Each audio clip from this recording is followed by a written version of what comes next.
turn to Matthew chapter 8. We're back in Matthew. We were in Matthew a long time ago. We did all the minor prophets since then. Then we had the vision series, and we're back in Matthew. And by the way, next Sunday, Jim is going to be preaching from the next passage in Matthew here. And he tells me this. He said, I did a paper on that in seminary. So sorry.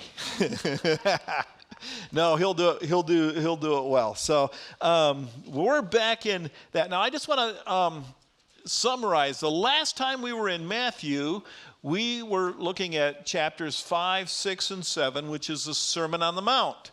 And so Jesus is on a hillside, and he gives this sermon. And so that's what we were spending the last several weeks in Matthew when we were there, was on that part of it.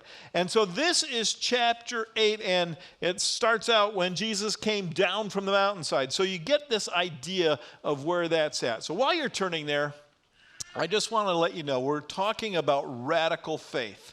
This is a long passage we're dealing with this morning, and you have probably heard a sermon from every single story in this chapter or in this passage that we're reading today.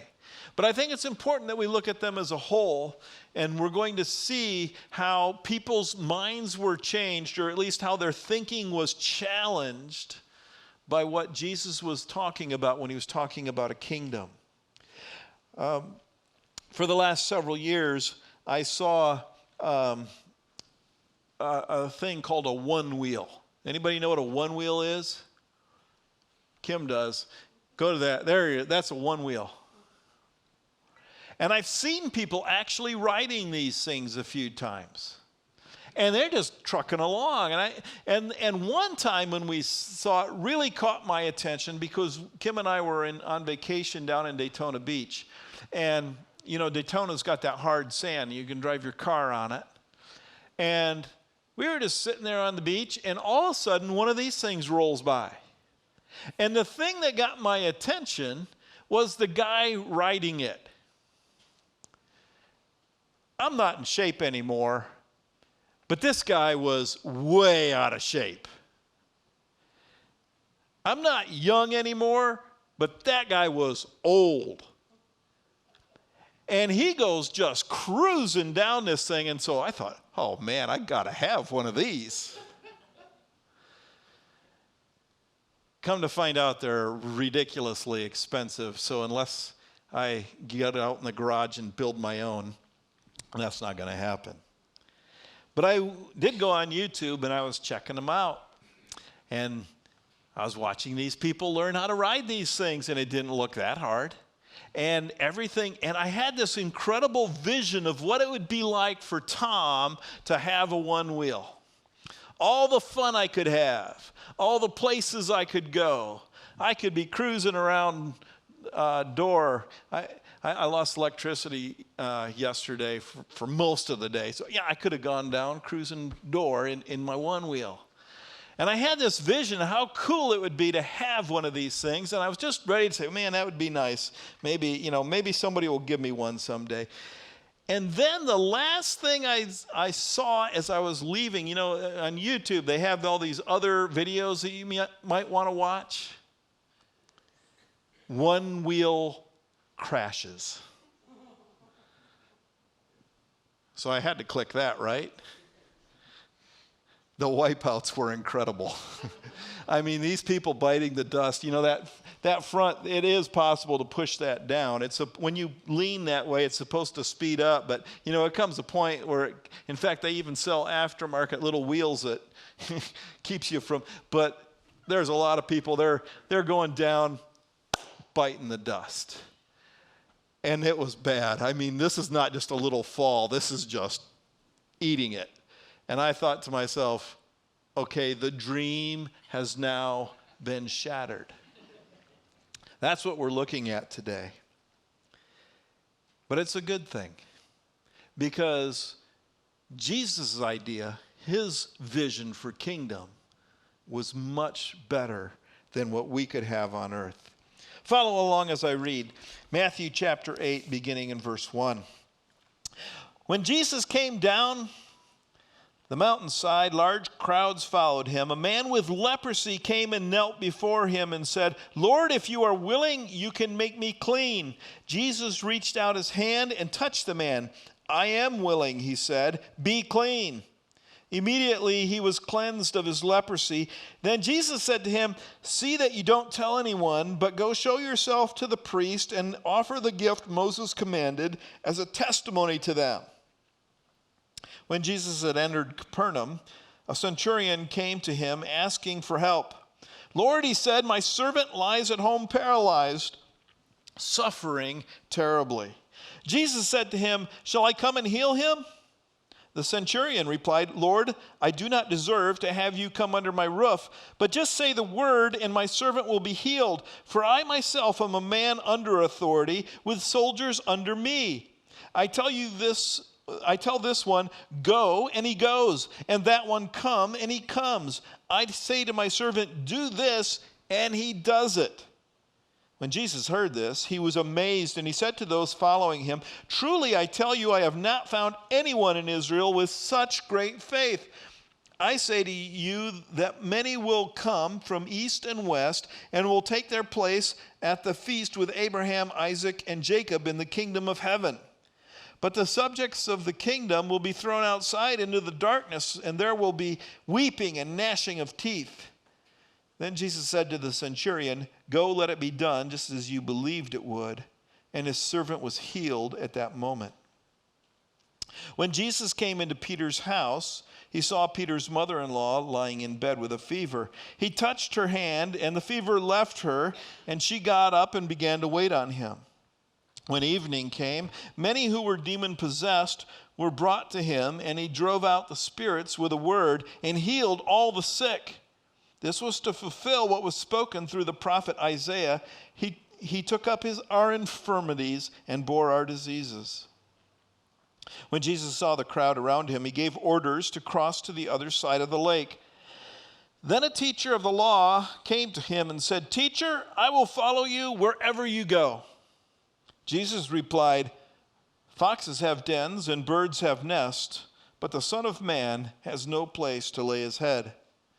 Another disciple said to him, "Lord, first let me go and bury my father." But Jesus told him, "Follow me and let the dead bury their own dead." What I want to suggest to you this morning is what Jesus is doing here is he's giving people a glimpse of the kingdom. Now, in Matthew, we read about the kingdom of heaven often. It's repeated over and over, and there's a lot of examples that Jesus gives about the kingdom. And so he gives these little peeks at it all the time, but he also understands that it's difficult for us to understand. In fact, he tells his disciples that this stuff is very difficult for people to understand. So let's look at what he does here, and then we'll look at the very end.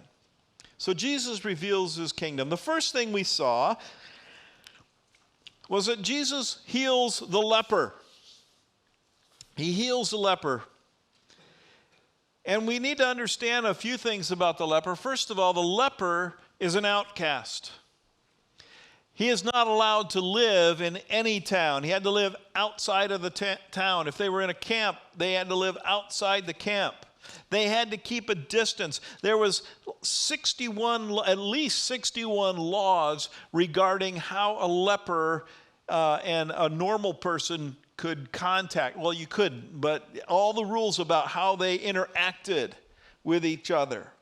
It was just one slight step above death. In fact, there are some stories you hear about rabbis giving last rites to a living leper. So it's the lowest of the low here. One of the laws about it was how close they could get to somebody. And I was reading, they said in some of the rabbinical writings, it said they couldn't get within 4 cubits of another person. Does anybody know how big a cubit is or how long a cubit is? 18 inches, they think. Yeah, about the 18 inches times 4. Are you ready to get triggered? How long is that? 6 feet. I read that. I go, oh no. It's never going away. But they couldn't get within 4 cubits of another person. So he's an outcast. We also see that the leper comes with faith and kneels before Jesus. And I want you to understand that that this is something that a leper would never do normally. This was forbidden. You're not supposed to approach somebody like that. But this guy does that, and then you notice that he says, if you are willing. He didn't say, hey, can you heal me? He assumes that Jesus can. He says, will you? Jesus says, yeah, I'm willing. Then the last thing that we see is that Jesus touched him. So imagine everybody around. They're already, on full alert. A leper has approached the rabbi. It doesn't say exactly, but he probably broke the 4 cubic feet. In fact, he must have, because then what happens? Jesus reaches out and he touches him. You're not supposed to do that. That makes everybody unclean there in that scenario. In fact, they say that there in some places, like if a leper would stick his head inside the doorway of a building and look around, that building was now unclean and would have to go through all the ritual to be cleansed again. If you touched a leper, no, can't do that. But that's what Jesus does. He touches the leper. So that's the leper. The next story, Jesus heals the centurion's servant. Now here's the thing, the centurion was a Gentile, as was likely his servant. He's a Gentile. A Roman legion is made up of 6,000 soldiers, and those 6,000 soldiers are divided into 60 centuries. Each 100 soldiers is led by a centurion. You know what's really interesting? In the New Testament, every time they mention a centurion, it's in a favorable light. It's just like one of those strange things that makes you go, huh? But yeah, this guy here, but every time you read about a centurion in the New Testament, it's in a favorable way. But a centurion was the backbone of the Roman military. The leadership, you might have some flakes up there and you might have some flakes at the bottom, but the center was solid. These are people who understood their role. These are people who understood what it meant to be a soldier. They understood authority. They understood how authority worked. They understood how a chain of command worked. And that's, very evident as a centurion tells Jesus. He says, for I myself am a man under authority. If I tell someone go, he goes. If I tell someone come, he comes. If I tell my servant to do this, he does it. And so these are very important people to the Roman military, and they're the backbone of it. We also see here that the centurion approaches Jesus with great faith. You notice what he does? He says, no, Jesus, you don't even have to come to my house. He knows that's going to, just put people through the roof. That's just not acceptable. But he says, all you have to do, Jesus, is say the word and it'll happen. That's incredible faith.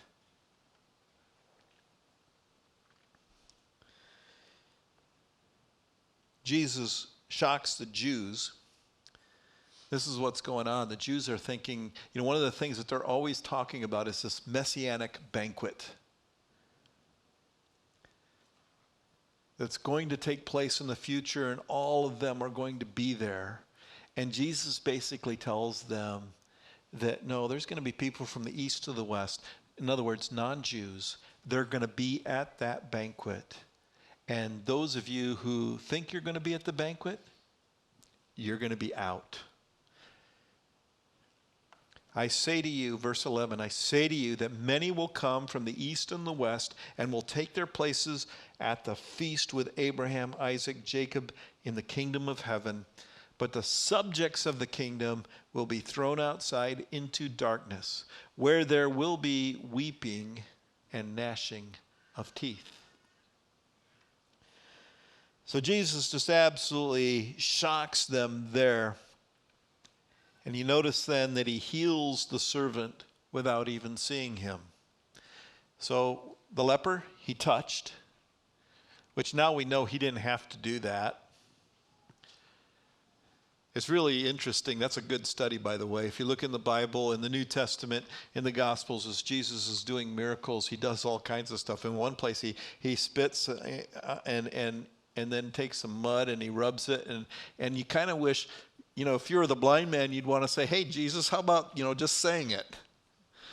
Why do I have to spit in the mud? But anyway, Jesus heals the servant without even seeing him. Well, this brings us to verse 14. When Jesus came into Peter's house, he saw Peter's mother-in-law lying in the bed with a fever. He touched her hand, and the fever left her, and she got up and began to wait on him. And we notice that Jesus, he heals a woman. We're going to get to that in just a second. But he heals a woman. And this time, as far as we read, he was never asked to heal her. Now, some people make a lot of jokes about Peter and the healing of his mother-in-law. Maybe he just, didn't say anything to Jesus or something like that. But I doubt that was it. But they never asked her to be healed. But then notice what she does. She gets up and begins serving. Now, I've started this out and I said that Jesus is revealing his kingdom, what his kingdom is like, and you see some things in this. One of the things that we see is this being able to contribute to society again. Now, a leper, he's cast out. And what healing means is he is now able to come back into the community. We'll read about another leper in Mark, and it's really interesting. He wants to be clean. He didn't even ask to be healed in that version, that leper. He just says, I want to be clean, because it was the clean part that was keeping him out of community. And so this leper, what we realize is because he has been healed, he can now re-enter society and he can become a contributor to society. We know that. We want to contribute. I got to be careful because I talk about that about a church, because I think that everybody wants to be a contributor. And as soon as I say that, they go, oh, Tom wants our money. Well, that's not what I'm talking about. What I'm talking about is when people contribute to the community, they take a vested interest in it. They want to be a part of it. They feel like they are part of it. And if we have people that come and they just come and they sit and they never are part of it, if they never contribute, I know that there's a good chance they're going to, find their way out the door again. There's something about us that we want to contribute. And we see also then the centurion's servant, more than likely, he goes back to serving now that he's healed. He's obviously very much admired by his master, the centurion. And now we see Peter's mother-in-law. She immediately begins to wait on them. She begins serving. And so we get this picture of the kingdom of heaven, where we become contributors. Well, verse 16, when evening came, now, a lot of people, I'll just stop there for a second. A lot of people, they're not sure, but it seems like this was a Sabbath And so all this stuff is happening on a Sabbath, and it comes to this. When evening came, many who were demon-possessed were brought to him, and he drove out the spirits with a word and healed all the sick.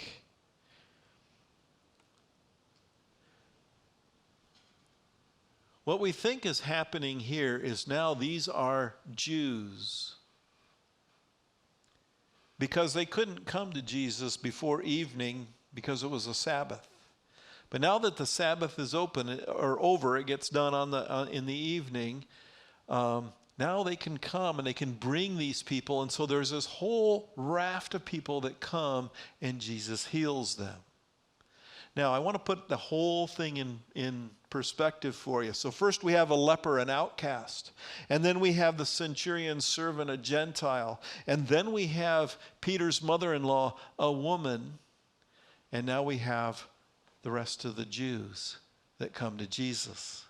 And what I have in the notes there is that all walls have been broken down. If you saw a diagram of the temple, and many of the synagogues are based on this too, but if you saw a diagram of the temple, one thing you would not see on there would be a place for lepers. They did have a building that they could go to, apparently. At least that's what we believe. It was a room, and there's some descriptions about it. It was a place where the lepers would go. No one else would go there, and that's the only place they could go. But then as you continued into the temple, you would come to a courtyard that was called the courtyard of the Gentiles. And the Gentiles could go to that courtyard, but they couldn't go any further. Did anybody want to take a guess on the next courtyard you'd come to? Women. And then you would come where only the Jewish men could go. And then finally, we read that when Jesus dies on the cross, the veil is torn in two. And now there is no wall. And when you look at that, this is a pretty amazing story, how Matthew has placed this, and he's showing that the walls are in the kingdom are broken down. And it's just this beautiful picture. And you know, we go through life and we see all these walls that are put up, and we see walls everywhere we look. I mean, there's the usual walls, but you might have a wall in your life right now between somebody in your family even. And that wall is there, and it's tough, and it's difficult. And what this is a vision of is something where those things are gone, and those walls are removed. And this is what the kingdom does. And it brings it back, and it gives us this picture. Verse 17, also, this was to fulfill what was spoken through the prophet Isaiah. He took up our infirmities and bore our diseases. And the other thing I have here, his healing, Jesus' healing, fulfills prophecy and establishes his identity. And what Matthew is doing, he's saying, yeah, Jesus is doing what was prophesied about the Messiah. Jesus really is the Messiah. Well, there's our stories. And that's how they all are about, how we talked about the outcast, the Gentile, the woman, and then the rest of the Jews. But you have all this healing going on, and it gets people excited. And they see this stuff, and they start thinking, boy, I'm seeing some real power here. I'm seeing a man in control, a man who has the ability, the supernatural ability to make things happen. And what do we do when we see something like that? One of the things that we love to do is fit it into our own understanding of how power and authority works, and how we have our earthly kingdoms at play. And we see how that power could fit into our earthly kingdom, and we have a vision for what it could be in that sense. So let's continue on. When Jesus saw the crowd around him, he gave orders to cross to the other side of the lake. Then a teacher of the law came to him and said, "Teacher, I will follow you wherever you go." And what we see here is somebody who is seeing Jesus at work. He's seen all that stuff happen, but the teacher of the law has an earthly vision of the kingdom. And Jesus answers them. He says this, "Foxes have dens and birds have nests, but the Son of Man has no place to lay his head." You see, Jesus is saying following Jesus requires radical faith. You know, this is tough because, you know, this comes into conflict with a lot of things. And we like to think, if we just have enough faith, then, everything will be taken care of. And that's true. But the problem is how we fit faith into our own understanding. And this is what I mean. I can pray for healing. I do pray for healing. I pray for healing for myself. I pray for healing for other people. But you know what? Always that's framed by what I think healing should be. And what I have to understand is that might be completely different because God understands the truth. He knows the truth. He knows reality. I almost said real reality. I guess that makes sense, as opposed to virtual reality. But he knows the truth. He knows what's best for me. And sometimes that's the hard part. That's why it's called faith. That's why it requires faith. Because that faith is not going to necessarily be what I can see. Foxes have dens and birds have nests, but the Son of Man has no place to lay his head. You see, if you're living that way, you have to have faith that, hey, when the time comes, there will be a provision there. There will be a place to lay your head for that night. And that's not how we like to think. We like to think in terms of comfort, ease, luxury, security. We love those things. But you see, the problem is those things can be a tyranny to us. It's interesting talking to some people who immigrate to the United States, who have lived part of their adult life in another country. And it's mainly, maybe not so much from a Western country, but often even there. And you know what I hear from them? It's tough to live here. We create so much stress because we don't live by faith. And it overwhelms us because we're consumed with making sure that we have comfort and ease and security especially.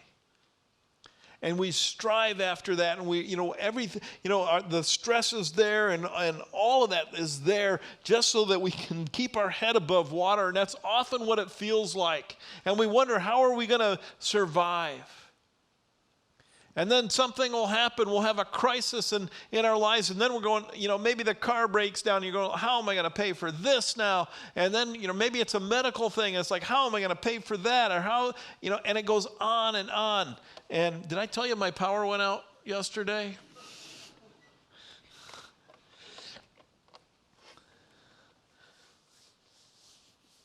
And Jesus is saying, no, it's a radical faith.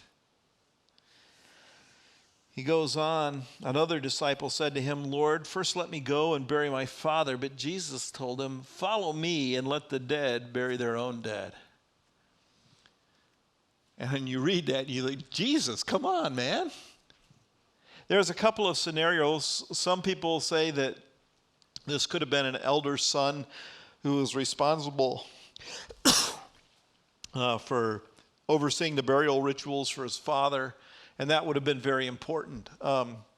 In some situations, in fact, like they had this requirement to say the Shema all the time. The "Hear, O Israel, the Lord our God, the Lord is one." Jewish people say that all the time, and the only time that you can forget to say that and it be okay is if you're taking care of the burial rituals for your father. So some people say that that's what this disciple is saying. And other people say that, well, his father was older, might not even have been sick yet, but the next 10 years or so, I got to stay close to home, take care of everything, and then I can come and be a disciple.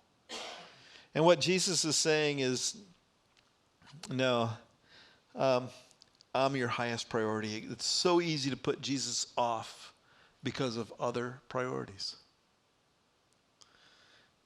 I remember my mom, she told me we lived 13 miles away from her, and she said, "Don't you ever stay at the church you're at because of me." She said, "If God tells you to move somewhere, you move. Don't worry about what's going to happen to me." So we brought her with us.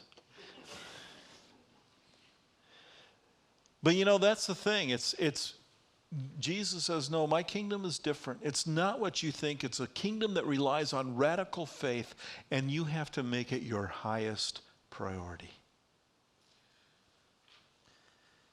And as we go on through Matthew, you're going to see more of these visions of the kingdom. But I want to ask you, I want to close with this. What is it that would make you change the way you live? A lot of us have routines. I have a routine about coffee. I trudge upstairs first thing in the morning and I make coffee. And it's wonderful. And don't mess up my routine. I remember several years ago, our kids were still in school, and my routine was to make breakfast. I made breakfast for them, and then I made coffee. That was the routine. They were off on their way to school. Ben was old enough to drive, and he drove the other two, and I was in the middle of making coffee, this sacred ritual that I take and I put high priority on, and nobody can mess with that. And I got a phone call from Ben. Say, yeah, we were in a crash on the way to school. Guess what? Things changed. I didn't make coffee. I didn't keep going with that. I went to go see what was wrong.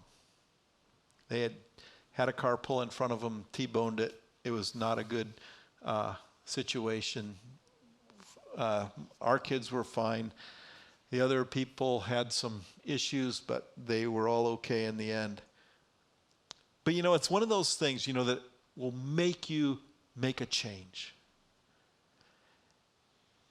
And I just want to encourage you, some of you say, hey, I understand what Jesus is talking about there, and, he is my highest priority.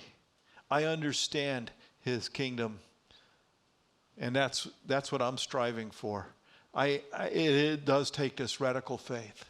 But some of you might be here today, and you might be thinking, it sounds good. Jesus sounds good. But you're not ready to make that step. And what I want to encourage you is maybe today is that day. And that you're going to say, I understand it's a radical faith. He's going to be my highest priority from here on out. Would you bow your head in prayer? Heavenly Father, we just thank you that you have this vision of a kingdom that is so different than ours. We know we'd mess it up. But Father, we just thank you that you have given us life and that you give us life abundantly. But it's hard. And so, Father, help us to be a people of radical faith and make you our highest priority. In Jesus' name I pray, amen.